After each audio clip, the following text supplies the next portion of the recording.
I'm Dr. Milescu. I am a former podiatric physician, board certified in foot surgery. I left practice in 2012 due to health reasons. And I've had a wellness center now for about 9 years. It'll be 10 years, January 11th, 2020.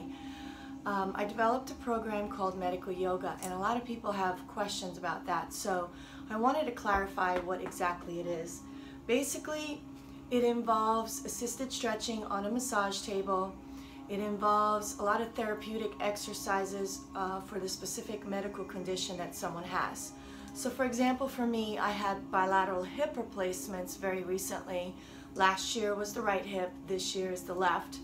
And I'm 6 weeks post-op now, and I'm doing a lot of exercises to strengthen my core. I'm also doing a Pilates certification. I'm getting my quads strong again, and also making sure that my back can support my new hip implants. So today will be a 5-minute short little kind of synopsis of what kind of exercises would I recommend during a medical yoga session for someone who has hip replacements or hip pain, and strengthening, conditioning the hips back to, nursing it back to health. Regarding the yoga poses, I complete that with the personal choices that I have for each specific exercise of that person's condition. And the assisted stretching is pretty much full body from head to toe, but I focus on what the problem is for that person. After I'm done with the assisted stretching and the yoga on the mat, I use the wall, I use the ballet bar, I use the chair, I use props like balls, straps, bands.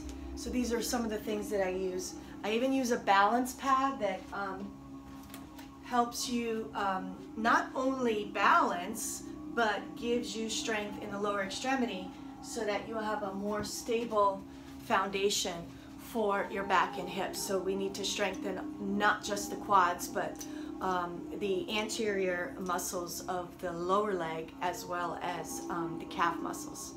All right, so without further ado, I'll show you some of the exercises. Let's move the chair away.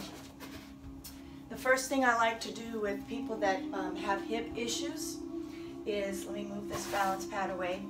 We use bands. So any kind of band that you have, that is pretty much my favorite thing.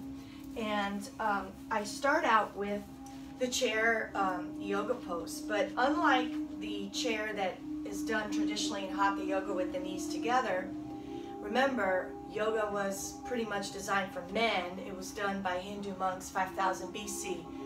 We women have wider hips, so I would say spread the feet hip distance apart, and also that creates tension in the band. So now you have tension in the band, so the outer muscles of the thigh are working. So that's basically your IT band and your tensor fasciae latae. And you're also working the quads and the glutes as we do this exercise.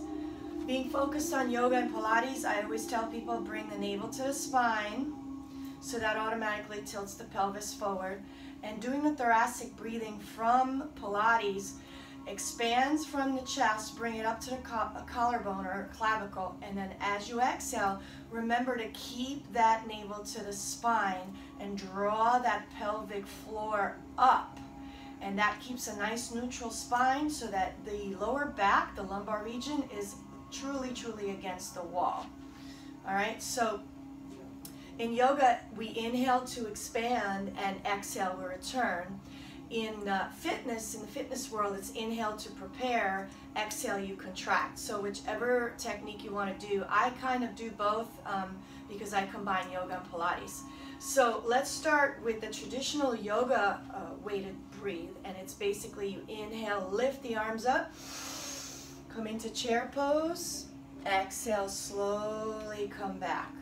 All right, don't forget to bring the navel to the spine. Inhale, bring the arms up, exhale, bring the arms down. And this works pretty much your quads, your glutes, the IT band. Also works the abs, especially if you're doing that thoracic breathing and lifting the pelvic floor up. So as you inhale, you expand the thoracic breath all the way up to the clavicle, and as you exhale, lift that pelvic floor up, draw the navel to the spine, keeping that neutral spine coming back up. All right, so that's one exercise. So it looks like this. Exhale, inhale, exhale. All right, now the next exercise for hip issues to strengthen, a lot of people have labral tears, females more than males. We tend to be flexible around the hips. And these are typical, very, very common yoga injuries. Yoga teachers, dance teachers have this problem a lot, and this is what got me my hip replacement, other than being born with congenital hip dysplasia. So bring the navel to the spine. You're going to flex the foot, and you're slowly going to lift. This is a very difficult exercise. It doesn't look like you're doing much, but there's a lot of tension. Your rectus femoris is contracting. Your abs are contracting. You're keeping the spine neutral, shoulders down, making sure your posture is correct. So this is really good. It defines what yoga is all about, keeping a nice elongated spine, elongated neck. All right, so I would do no more than 5 of these initially, sets of 3 to get everything strong, including the glutes. Now, the other exercise you can do is using the ballet bar. So I have the ballet bar here, and you can work the outer thigh muscles this way, 5 to the side, 5 forward, and 5 back, and repeat on both sides. All right, now with respect to using this balance pad, there's a lot that you can do. You bring it pretty much a couple of feet, maybe 3 feet further from the wall, and you're going to work on balancing with the tension band. Slowly bring the leg back, keep the balance, keep the neutral spine, navel to the spine. Slowly drop the knee down, straight down. Inhale and slowly come back up. All right, inhale to prepare. Exhale, bring the leg back, drop the knee down, and slowly come back up. All right, you can do lifts. You can hold up against the wall. So for example, you come up against the wall and lift like this on the balance pad. You can also try to balance using the wall. You can just lift the leg up and balance. This is quite difficult to do.